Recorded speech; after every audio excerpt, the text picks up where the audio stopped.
नमस्कार। मध्यकालीन भारत के इतिहास में आपका पुनः स्वागत है। आज हम अध्ययन करेंगे मोहम्मद गौरी के द्वारा भारत पर किए गए आक्रमणों का। आइए जानते हैं मोहम्मद गौरी के बारे में। भारत पर आक्रमण करने वाला तीसरा मुसलमान नेता था मोहम्मद गौरी। इससे पहले हम जानते हैं सिंध पर आक्रमण किया था मोहम्मद बिन कासिम ने, और उसके बाद में महमूद गजनवी ने भारत के ऊपर आक्रमण किया था। तीसरा जो मुसलमान नेता था जो काफ़ी अंदर तक आ गया, जिसने भारत के ऊपर आक्रमण किया, वह मोहम्मद गौरी था। मोहम्मद गौरी गौर प्रांत का रहने वाला था, जो वर्तमान में गौर प्रांत अफ़गानिस्तान में गजनी और हेरात के मध्य में स्थित है, और ये पहाड़ी क्षेत्र है, पहाड़ी एरिया है। 1009 ईस्वी में महमूद गजनवी के द्वारा गौर के शासक मोहम्मद बिन सूरी को पराजित कर अपना सामंत उसको बना लिया गया था। तो हम यहाँ थोड़ा सा इस गौर के इतिहास के बारे में जान लें कि 1009 ईस्वी में महमूद गजनवी ने यहाँ के एक शासक मोहम्मद बिन सूरी था, उसको अपना सामंत बनाया था, उसको पराजित करके। ये सूरी जो शब्द यहाँ पर लगा, उससे हम ये न समझें कि ये कोई अफ़गान थे, बल्कि ये संसबनी तुर्क थे। कुछ इनके शासकों ने सूरी उपनाम रखा है। महमूद गजनवी के द्वारा इसके ऊपर गौर के ऊपर अधिकार करने से पहले ये एक स्वतंत्र राज्य था, और इस स्वतंत्र राज्य की स्थापना ईरान से आए एक ताजिक परिवार ने की थी। उस ताजिक परिवार के जो प्रमुख था संसब, उसने सबसे पहले गौर में एक स्वतंत्र राज्य स्थापित किया था, और इसलिए उसके बाद में जितने भी शासक बने, वो शासक संसब के नाम पर संसबनी वंश के नाम के शासक जाने गए। 1030 ईस्वी में महमूद गजनवी की मृत्यु हो गई, और उसकी मृत्यु के बाद में धीरे धीरे गजनवी साम्राज्य कमज़ोर होता गया, और इस कमज़ोर होती स्थिति का लाभ गौर के सामंतों ने उठाया। चूँकि गौर के सामंत पहले स्वतंत्र थे और महमूद गजनवी ने उन्हें अपने अधिकार में कर लिया था, तो उनके अंदर फिर से स्वतंत्र होने की एक इच्छा शक्ति थी, जो कि महमूद गजनवी के प्रभाव के कारण दबी हुई थी।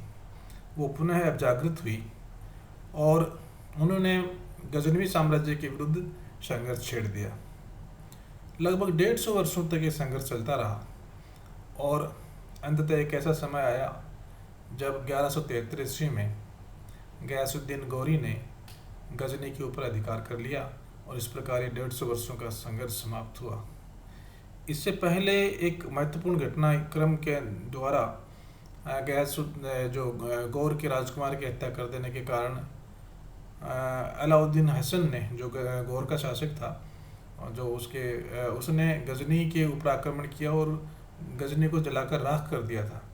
इसलिए कहते हैं कि उससे गजनी शहर को जलाकर राख कर देने के कारण अलाउद्दीन हसन जहांसूज के नाम से विख्यात हुआ।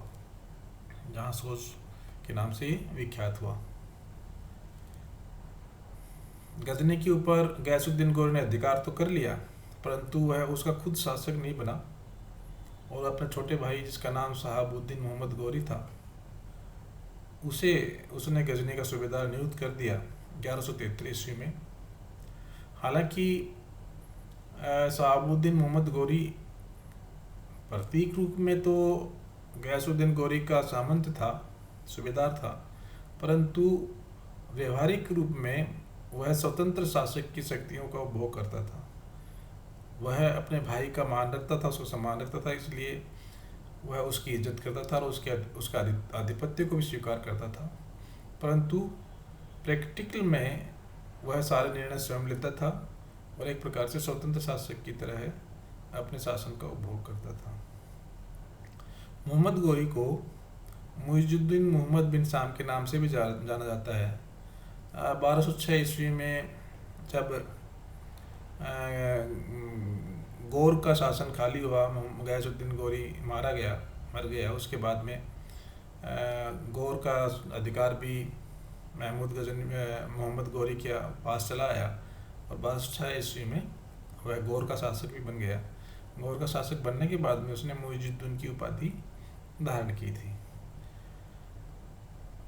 तो ये एक मुइजुद्दीन जो शब्द है ये मोहम्मद गौरी की उपाधि थी और उसका पूरा नाम शहाबुद्दीन मोहम्मद गौरी था। गजनी पर शासक बनने के अगले ही वर्ष, लगभग एक वर्ष का अंतराल रहा होगा, मोहम्मद गौरी ने भारत पर आक्रमण किया। 1775 ईस्वी में उसका पहला आक्रमण भारत के ऊपर हुआ। मोहम्मद गौरी के भारत के ऊपर आक्रमण के क्या कारण थे? आखिर क्यों उसने भारत के ऊपर आक्रमण किए? मोहम्मद गौरी के भारत के ऊपर आक्रमण के 3 कारण माने जाते हैं। एक तो वह अपने राज्य का विस्तार करना चाहता था, दूसरा अपने साम्राज्य की सुरक्षा भी करना चाहता था और तीसरा वह धन प्राप्त करना चाहता था। कुछ विद्वान यहाँ ये भी मानते हैं कि भारत पर आक्रमण करने का एक मुख्य कारण इस्लाम का प्रचार भी था। परंतु ये सभी इस्लामिक जो आक्रमणकारी हैं उनके संदर्भ में देखा जाता है कि वो जहाँ पर भी जाते हैं वहाँ पर विधर्मी प्रतीकों को नुकसान पहुँचाने की कोशिश करते हैं और उसके स्थान पर इस्लाम से संबंधित प्रतीक, चाहे वो मस्जिद हो या इस प्रकार की चीज़ें हैं, उनका वो वहाँ पर स्थापना करना या उनको बनवाने का प्रयास करते हैं। तो चाहे इसका मुख्य लक्ष्य नहीं रहा हो, परंतु कहीं न कहीं उसके दिमाग में धन प्राप्ति के साथ साथ यहाँ के विधर्मियों को परेशान करना भी एक लक्ष्य रहा होगा। आइए देखते हैं हम विस्तार से कि इन कारणों के पीछे क्या क्या तर्क हो सकते हैं। पहला, राज्य विस्तार।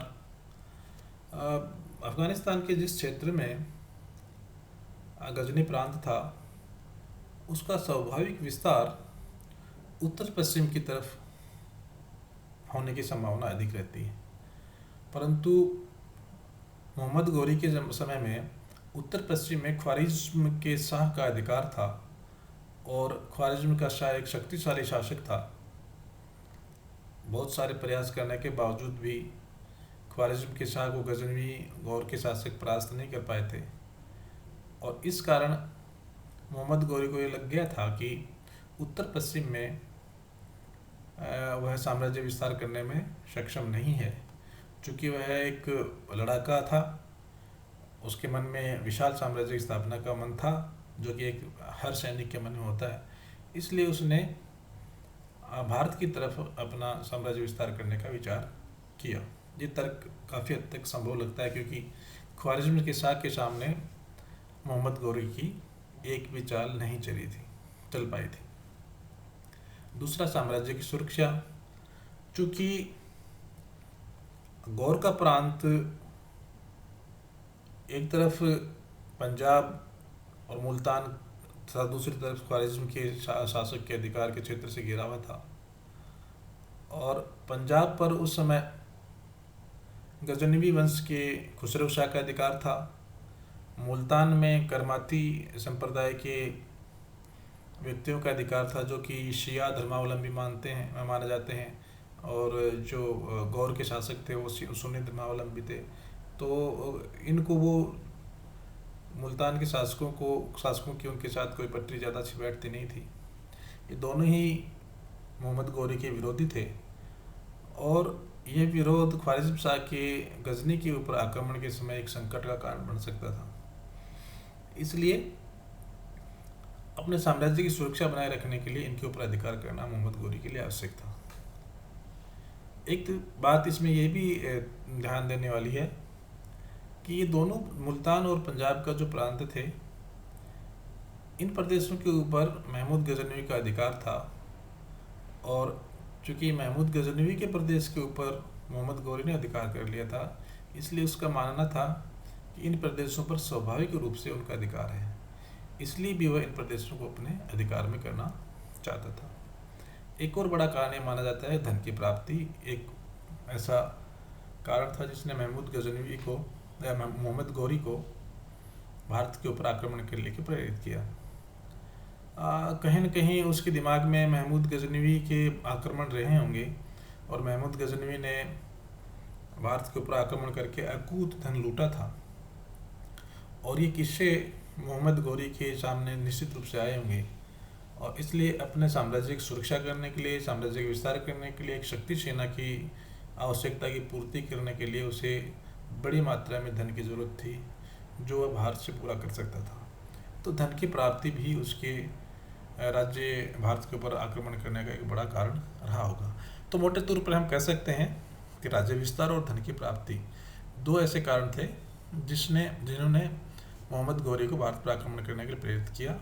और जो धार्मिक कारण है वो कारण उसके लिए कोई द्वितीयक प्रेरणा के रूप में शामिल रहा होगा। प्राथमिक कारण उसका राजनीतिक ही था। आइए अब देखते हैं मोहम्मद गौरी के द्वारा भारत पर किए गए आक्रमणों के विषय में थोड़ा अध्ययन करते हैं। मोहम्मद गौरी का प्रथम आक्रमण 1175 ईस्वी में हुआ। हम जानते हैं 1173 ईस्वी में वह गजनी का शासक बना था, और एक वर्ष का अंतराल लिया, और उसके बाद दूसरी वर्ष उसने भारत के ऊपर आक्रमण कर दिया। मुल्तान के ऊपर कर्माती संप्रदाय के शासक का अधिकार था, और जैसा मैंने पिछली स्लाइड में बताया कि मुल्तान पहले महमूद गजनवी के अधिकार में था, और उसके बाद में महमूद गजनवी के प्रदेश के ऊपर चूंकि मोहम्मद गौरी का अधिकार हो गया था, तो वह मानता था कि मुल्तान के ऊपर भी उसका अधिकार होना चाहिए। उसका स्वाभाविक क्षेत्र वो है मुल्तान, अपने आप मुल्तान को मानता था। और दूसरा कारण था कि कर्माती संप्रदाय के जो लोग थे वो शिया धर्मावलंबी थे, और गौरी सुन्नी धर्मावलंबी था, संप्रदाय को मानने वाला था। ये भी कहीं ना कहीं एक द्वितीय कारण उसके लिए रहा होगा। उसने आक्रमण किया मुल्तान के ऊपर और उस किले को जीत लिया, और किले को जीत कर अपने एक सूबेदार के अधीन उसको कर दिया। इसी समय उसने उच्च पर भी आक्रमण किया, और बाद में 1182 ईस्वी में आगे जाकर उसने निचले सिंध पर भी आक्रमण किया। और इस प्रकार 1175 से लेकर 1182 ईस्वी के तक उसने पूरे सिंध के ऊपर अधिकार करके उसे अपने साम्राज्य में मिला लिया। अगला आक्रमण जो मोहम्मद गौरी का हुआ भारत पर, वो था 1178 ईस्वी में। इस समय उसने गुजरात के बघेल राजा भीम द्वितीय की राजधानी अनिलवाड़ा, जो उसे पाटन भी कहा जाता है, इस पर आक्रमण किया। ये देखिए, आप अगर इस महमूद गजनवी के आक्रमण को देखेंगे तो महमूद गजनवी ने सोमनाथ पर जब आक्रमण किया था तो उस समय अनिलवाड़ा के ऊपर उसने धावा बोला था, और उसका शासक, अनिलवाड़ा का शासक, वो अपना राजधानी छोड़कर और भाग गया था महमूद गजनवी के आक्रमण के भय से। तो यहाँ पर फिर कहीं मोहम्मद गौरी के दिमाग में भारी धन लूटने की इच्छा प्रबल रही होगी, और इसी विचार से उसने गुजरात के बघेल राजा पर आक्रमण किया। परंतु यहाँ पर उसे विपरीत परिस्थितियों का सामना करना पड़ा। बघेल राजा भीम द्वितीय ने बड़ी दृढ़ता के साथ मोहम्मद गौरी का सामना किया और उसे युद्ध क्षेत्र में खदेड़ दिया।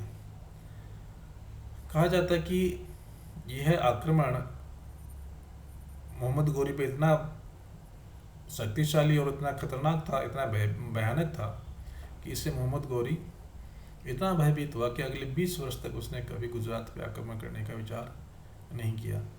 और यह प्रथम भारतीय राजा था, शासक था भीम द्वितीय, जिसने मोहम्मद गौरी को बुरी तरह से युद्ध में परास्त करके अपने क्षेत्र से खदेड़ दिया था। मुल्तान के ऊपर अधिकार कर लेने के बाद अब मोहम्मद गौरी ने जो पहले भारत के ऊपर आक्रमण करने का जो आधार बनाया था वो सिंध के द्वारा आक्रमण करने का आधार बनाया था, परंतु गुजरात में जो उसे पराजय मिली उससे उसने एक सबक लिया और उसने सोचा कि सिंध के द्वारा भारत को विजय करना आसान काम नहीं है। इसलिए उसने अपनी नीति में बदलाव किया और अब पंजाब के माध्यम से, पंजाब से होते हुए भारत के ऊपर आक्रमण करने की उसने नई नीति अपनाई, और इसके लिए उसे पंजाब के ऊपर अधिकार करना उसके लिए आवश्यक था। और इसी नीति की अनुपालना करते हुए 1179 ईस्वी में उसने पंजाब के पेशावर को जीता। 1181 में उसने लाहौर पर आक्रमण किया। 1185 ईस्वी में उसने पंजाब पर पुनः आक्रमण करके सियालकोट पर अधिकार कर लिया।